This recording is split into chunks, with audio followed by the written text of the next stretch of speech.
We'll get started. First question, Mark Berman. Hey, Eric, I know that you've been in the league a while now, but you've been in the West, so you only go to Indiana like once a year, right? Is it still special for you going back there and playing at this level, or is it just a busy trip and another day at the office? No, to me, it's always special to come back, to go back home. And, uh,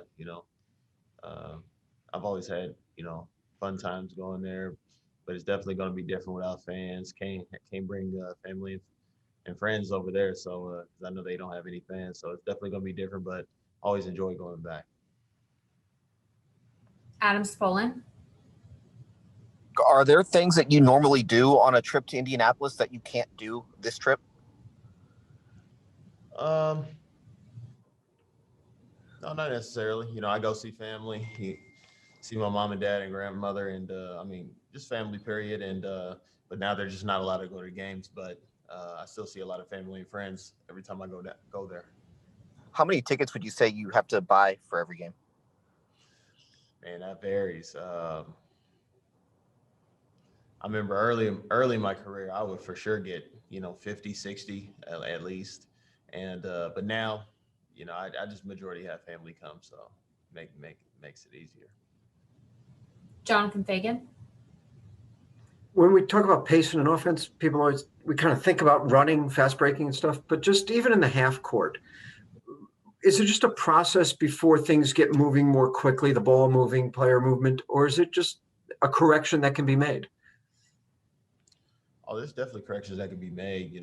If you don't really have a good shot, you got to just move it on to the next person. And, we got to do more, screening, more, penetrating to the bed. There's a lot of things that we can do, but we just want to have a good shot. That's what it's really about. Just coming down, whether it's half court. I'd much rather get a good stop and come down the floor and try to have a 5-on-4, 4-on-3 kind of, break. But we're a good enough team to where we should pretty much get a good shot just about almost every time down the floor.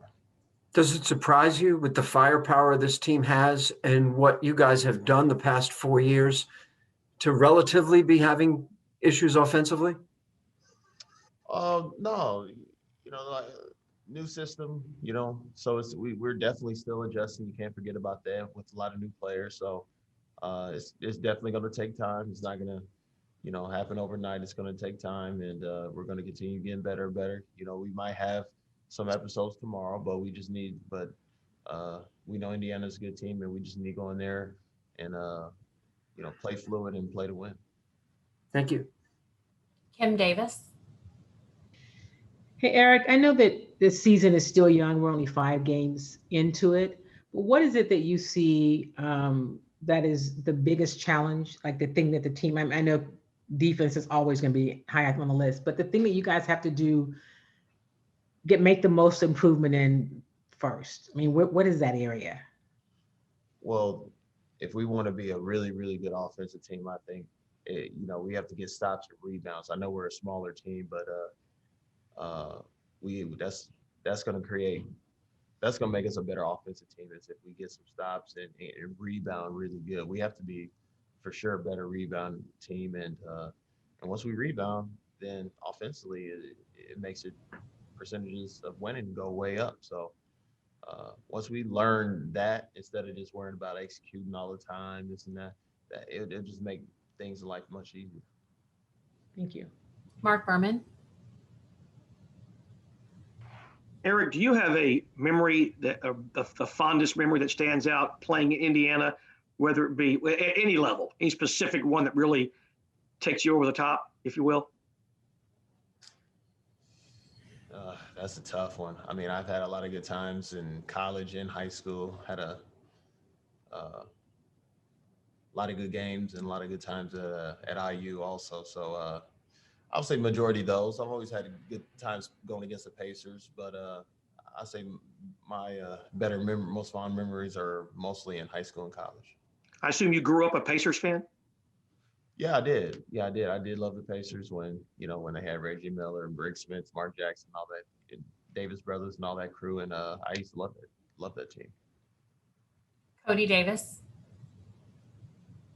Hey, Eric, there's been a lot of talk about sharing the ball more and less ISO ball, but with you being one of the ball handlers and scorers on this team, how do you find that balance into when to know when to use ISO ball and when to share the ball with your teammates? It's all within the rhythm of the game. Sometimes you're going to need some on ISO, but more importantly, I mean, when you have ball movement, it's hard to, you know, defense has to rotate, and we're going to be even harder to stop. Because when that ball's moving, you just don't know what you just don't know what to expect. The other team is not going to know what to expect.